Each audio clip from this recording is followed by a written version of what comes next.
Hi viewers, welcome to అదన్ మరోకోణం. నేను మీ ప్రసాద్. తెలంగాణ ఎన్నికలు అయిపోయినప్పటి నుంచి కూడా ఆంధ్రప్రదేశ్ రాష్ట్రంలో ఎన్నికల పరిస్థితి ఏమిటి, ఏ పార్టీ గెలవబోతుంది, ఏ పార్టీ ఓడిపోబోతుంది, ఇప్పుడు తెలుగు రాష్ట్రాల్లోని ప్రజలందరూ కూడా దీనిపైనే ఉన్నారు. సో ఇప్పుడు ఈ సర్వే ప్రకారం ఆంధ్రప్రదేశ్లో 2024లో జరిగే సార్వత్రిక ఎన్నికలలో ఎవరు గెలవబోతున్నారు అంటే ఈ వీడియోని మీరు పూర్తిగా చూడవలసిందే. అయితే ఇక్కడ ఈ సర్వే వాళ్ళు ఇచ్చింది ఏంటి అంటే ప్రతి నియోజకవర్గంలో ఏ పార్టీకి ఎంత మెజారిటీ వస్తుంది అనేది కూడా ఇచ్చారు. సో ఇది మరి ఎంతవరకు వాస్తవమో కానీ వాళ్ళు మెజారిటీతో సహా ఇచ్చారు అంటే ఇది కొంచెం ఆశ్చర్యకరమైన సర్వేగానే చెప్పుకోవాలి. వీడియో కూడా కొంచెం లెందీగా ఉంటుంది, దయచేసి అర్థం చేసుకోండి. ఎందుకంటే 175 నియోజకవర్గాల్లో పార్టీ, ఆ పార్టీకి మెజారిటీ ఇవన్నీ చెప్పాలి కాబట్టి. సో ముందుగా అసలు ఈ సర్వే వాళ్ళు ఇచ్చిన దాని ప్రకారంగా చెప్పేదానికంటే ముందుగా ఆంధ్రప్రదేశ్లో ఏ పార్టీ అధికారంలోకి రావాలని కోరుకుంటున్నారో ఖచ్చితంగా కామెంట్ రూపంలో తెలియచేయండి. ఇక విషయంలోకి వచ్చేసరికి ఈ సర్వే నిర్వహించిన వారు పొలిటికల్ లైన్స్ క్లబ్ అంట. వాళ్ళు ఇచ్చిన అనాలిసిస్ ప్రకారం ఇచ్చాపురం నుంచి మొదలుకొని కుప్పం వరకు ఇచ్చారు. సో వరుసపెట్టి చదువుతాను, ఒక్కొక్కటి ఏ పార్టీ ఎంత మెజారిటీ. ఇది గుర్తుంచుకోండి, జనసేన తెలుగుదేశం కలిసి పొత్తులో వెళుతున్నారు కాబట్టి విడివిడిగా కాదు, పొత్తు వర్సెస్ వైసీపీ అంతే. ఇక బీజేపీ మిగతా పార్టీలు ఇంకేమీ లేవు, సిపిఐ సిపిఎంలు ఏమీ లేవు, జనసేన తెలుగుదేశం మాత్రమే వర్సెస్ వైసీపీ. ఓకే, ఇక మొదలు పెడదామా. ముందుగా ఇచ్చాపురం తెలుగుదేశం ప్లస్ జనసేన గెలుస్తుందట, 41,000 majority. Palasa Telugu Desam plus Janasena 9,000 majority. Tekkali పొత్తే 35,000. పిఠాపురం పొత్తే 10,000. శ్రీకాకుళం పొత్తే 25,000. ఆమదాల వలస పొత్తే 9,000. ఈ ఆమదాల వలసలో కొంచెం మెజారిటీ తగ్గింది ఈ పొత్తు జనసేన తెలుగుదేశానికి. ఎచ్చెర్ల 12,000. నరసన్నపేట ఇది కూడా తెలుగుదేశం జనసేన 4,000 మాత్రమే మెజారిటీ.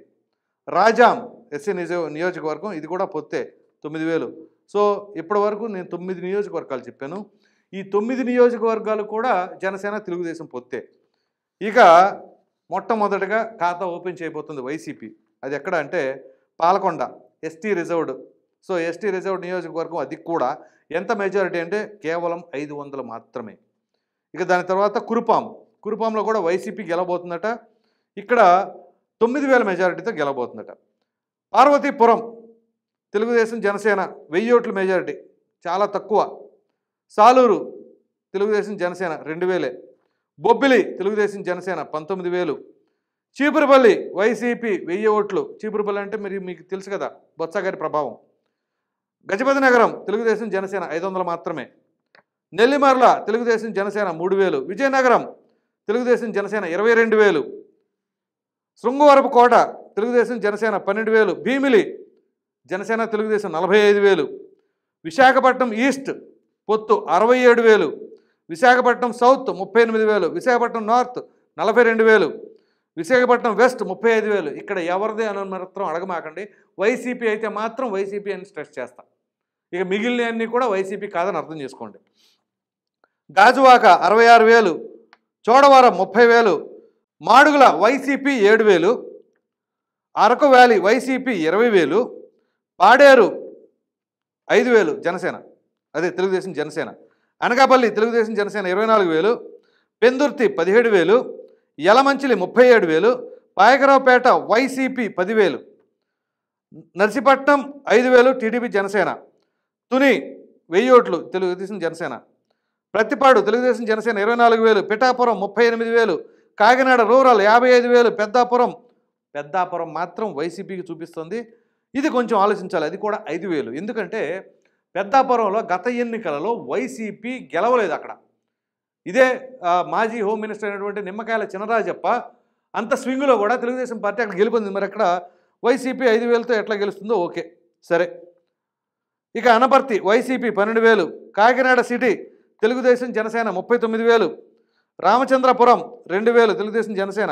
ముమ్మడివరం తెలుగుదేశం జనసేన 53,000. అమలాపురం తెలుగుదేశం జనసేన 42,000. రాజోల్ తెలుగుదేశం జనసేన 66,000. ఇది నమ్మొచ్చు, ఎందుకంటే ఆల్రెడీ రాజోల్లో జనసేన గెలిచింది. So Gannavaram Telugu Desam Janasena 34,000, Kothapeta Telugu Desam Janasena 59,000, Mandapeta Telugu Desam Janasena 71,000, Rajanagaram Telugu Desam Janasena 12,000, Rajahmundry city Telugu Desam Janasena 75,000, Rajahmundry rural 78,000, Jaggampeta 11,000, Rampachodavaram YCP 5,000, Kovvur Telugu Desam Janasena 2,000, Nidadavolu Telugu Desam Janasena 24,000, Achanta Telugu Desam Janasena 13,000, Palakollu Telugu Desam Janasena 71,000, Narasapuram Telugu Desam Janasena 39,000, Bhimavaram మాత్రం మెజారిటీ తగ్గుతుంది. ఇక్కడ తెలుగుదేశం జనసేన 3,000 మాత్రమే వచ్చింది.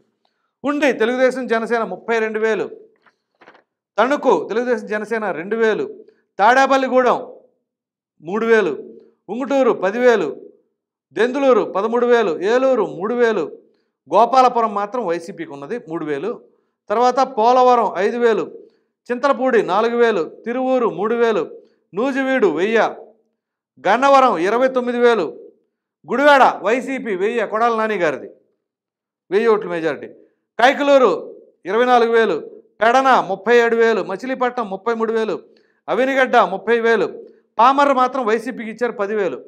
కొంచెం ఇవన్నీ దగ్గరగానే ఉన్నట్టుండే, ఎందుకంటే చెప్తాను మీకు. అది Penamaluru 15,000, Vijayawada west 33,000, Vijayawada central 19,000, Vijayawada east 70,000, Mylavaram 27,000, Nandigama 12,000, Jaggayyapeta 20,000, Pedakurapadu 20,000, Tadikonda 19,000, Mangalagiri 24,000, Ponnur 2,000, Vemuru 26,000, Repalle 48,000, Tenali 40,000, Bapatla 9,000, Prathipadu 47,000, Guntur west 55,000, Guntur east 20,000, Chilakaluripet 20,000, Narasaraopet 1,000, Sattenapalli 16,000, Vinukonda 2,000, Gurazala 1,000, Macherla 12,000, Yerragondapalem 6,000, Darsi మాత్రం వైసీపీకి చూపిస్తున్నారు, అక్కడ 5,000 మెజారిటీ, పరుచూరు 28,000, అద్దంకి 45,000, చీరాల 1,000 ఓట్లు, Santhanuthalapadu 14,000, Ongole 14,000, Kandukur 1,000, Kondapi 28,000, Markapuram YCP 2,000, Giddalur YCP 2,000, Kanigiri 10,000, Kavali 22,000, Atmakur 2,000, Kovur 8,000, Nellore city 25,000, Nellore rural 10,000, Sarvepalli 2,000, Gudur YCP 2,000. So Sullurpeta Telugu Desam Janasena 5,000, Venkatagiri 5,000, Udayagiri 5,000, Badvel 2,000, రాజంపేటలోకి వచ్చేసరికి వైసీపీ వచ్చిందండి 10,000, కడపలో వైసీపీ 25,000, కోడూరులో తెలుగుదేశం జనసేన 6,000, రాయచోటి వైసీపీ 8,000, పులివెందుల వైసీపీ 66,000, కమలాపురం వైసీపీ 4,000, జమ్మలమడుగు వైసీపీ 22,000, ప్రొద్దుటూరు వైసీపీ 16,000, మైదుకూరు వైసీపీ 5,000, ఆళ్లగడ్డ మాత్రం తెలుగుదేశం జనసేన 8,000, శ్రీశైలం తెలుగుదేశం జనసేన 2,000, నందికోట్కూరు తెలుగుదేశం జనసేన 3,000, కర్నూలు తెలుగుదేశం జనసేన 14,000, పాణ్యం వైసీపీ 9,000, నంద్యాల తెలుగుదేశం జనసేన 2,000, బనగానపల్లె తెలుగుదేశం జనసేన 14, ధోన్ కూటమే 12,000, పత్తికొండ మాత్రం వైసీపీ 8,000, కోడుమూరు వైసీపీ 7,000, ఎమ్మిగనూరు తెలుగుదేశం జనసేన 5,000, మంత్రాలయం తెలుగుదేశం జనసేన 4,000, ఆదోని తెలుగుదేశం జనసేన 2,000, ఆలూరు వైసీపీ 10,000, రాయదుర్గ్ టీడీపీ జనసేన 17,000, ఉరవకొండ తెలుగుదేశం జనసేన 28,000, గుంతకల్ టీడీపీ జనసేన 2,000, తాడిపత్రి 20,000, సింగనమల మాత్రం వైసీపీకి వచ్చింది 12,000, అనంతపూర్ అర్బన్ తెలుగుదేశం జనసేన 4,000, కళ్యాణదుర్గ్ తెలుగుదేశం జనసేన 5,000, రాప్తాడు 6,000, మడకశిర 9,000, హిందూపూర్ 45,000, పెనుగొండ తెలుగుదేశం జనసేన 13,000, పుట్టపర్తి 3,000, ధర్మవరం 19,000, కదిరి 1,000, తంబళ్ళపల్లి 1,000, పీలేరు 18,000, మదనపల్లి 8,000, పొంగునూరు 1,000, చంద్రగిరి మాత్రం వైసీపీకి చెవిరెడ్డి భాస్కర్ రెడ్డిది, అది 6,000 మెజార్టీ ఇచ్చారు, తిరుపతి తెలుగుదేశం జనసేన 35,000, శ్రీకాళహస్తి కూటమే 6,000, సత్యవేడు మాత్రం వైసీపీకి ఇచ్చారు 10,000, నగరి రోజా గారిది Telugu Desam Janasena 19,000 majority, Gangadhar Nellore 7,000 YCP majority, Chittoor YCP 10,000 majority, Pothalapattu వైసీపీని 3,000 మెజారిటీ, పలమనేరు తెలుగుదేశం జనసేన 2,000, కుప్పం 56,000. అది కూడా తెలుగుదేశం లాస్ట్ అయితే కదా.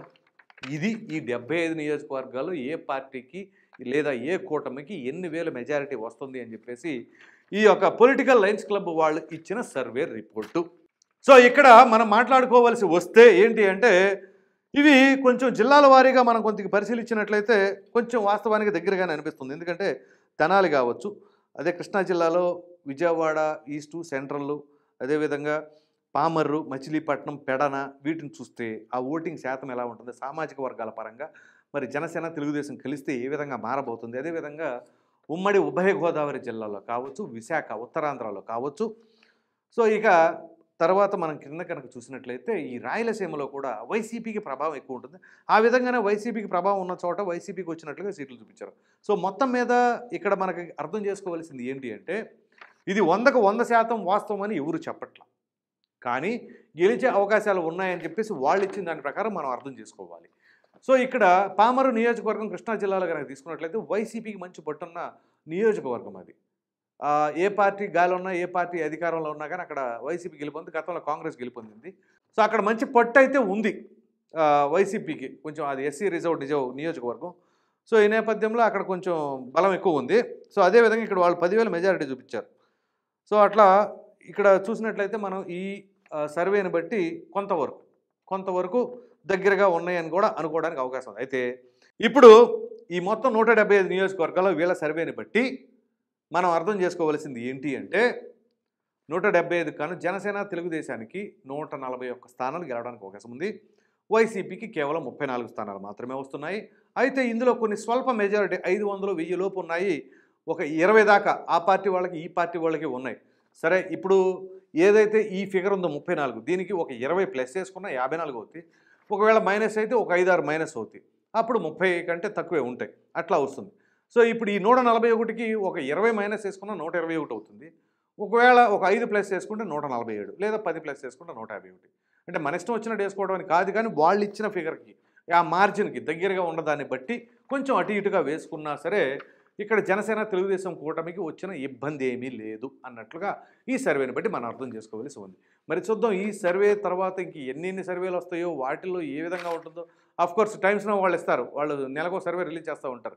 ఏమని అంటారు, ఎంపీలు మాత్రమే చేస్తారు, ఒకటే మాట 24 నుంచి 25 ఎంపీ సీట్లు వైసీపీ గెలుతుందంటారు, 0 నుంచి 1 సీటు తెలుగుదేశం గెలుతుందంటారు. మరి ఎందుకు గెలుతుందో ఏంటో అనేది ఒక వివరణ అయితే ఉండదు. ఇన్ని శాంపిల్స్, ఇన్ని నియోజకవర్గాలు ఈ విధంగా చేసామనేది ఉండదు.